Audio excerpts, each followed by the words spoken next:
4 of the fantasy football season, and here's a few tight ends I would bench this week. The first guy is Dallas Goddard of the Philadelphia Eagles. So this week I don't like a lot of Eagles in their matchup versus the Kansas City Chiefs. And I know the Chiefs' defense isn't anything good this season so far, but right here, the last couple weeks, Dallas Goddard struggled.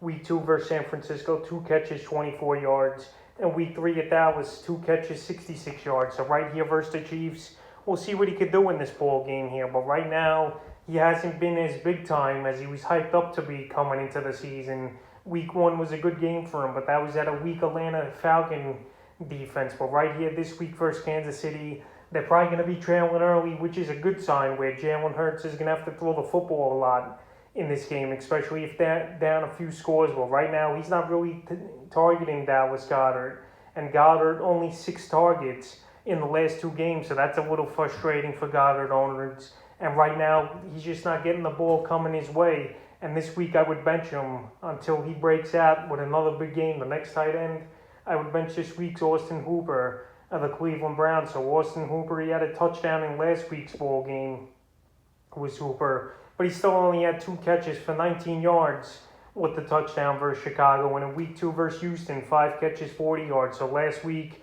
the touchdown saved his fantasy day. And this week in Minnesota, it's a middle-of-the-pack matchup. Minnesota gives up the 16th most fantasy points to tight ends. But right here, Baker Mayfield, he's not really in sync with his tight ends and receivers. And Odell Beckham's back in the lineup as well, where he got a lot of target share in his return to the lineup in week 3 was Odell Beckham. So right here, I think Baker's going to force-feed Beckham a lot, like we saw in week 3, where he had 9 targets, 5 catches for 77 yards.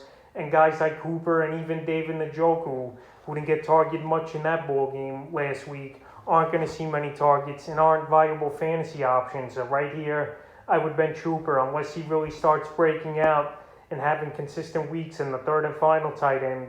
I would bench this week's Robert Tonyan of the Green Bay Packers. So Tonyan, I was big on him coming into the season, but so far, he's been a bust the first 2 out of 3 weeks. Week 1 at the Saints, 2 catches, 8 yards. Week 2 versus Detroit, 3 catches, 52 yards and a touchdown. And week 3 at San Francisco, 1 catch for 6 yards. So right here, Tonyan, they're not really looking his way as Aaron Rodgers. He's more looking at Devontae Adams, obviously, Aaron Jones, a little bit of A.J. Dillon mixed in, and Valdez-Scantling as well. So right here in the first 3 games of the season, Tonyan, he only has 8 targets, which is not a good sign.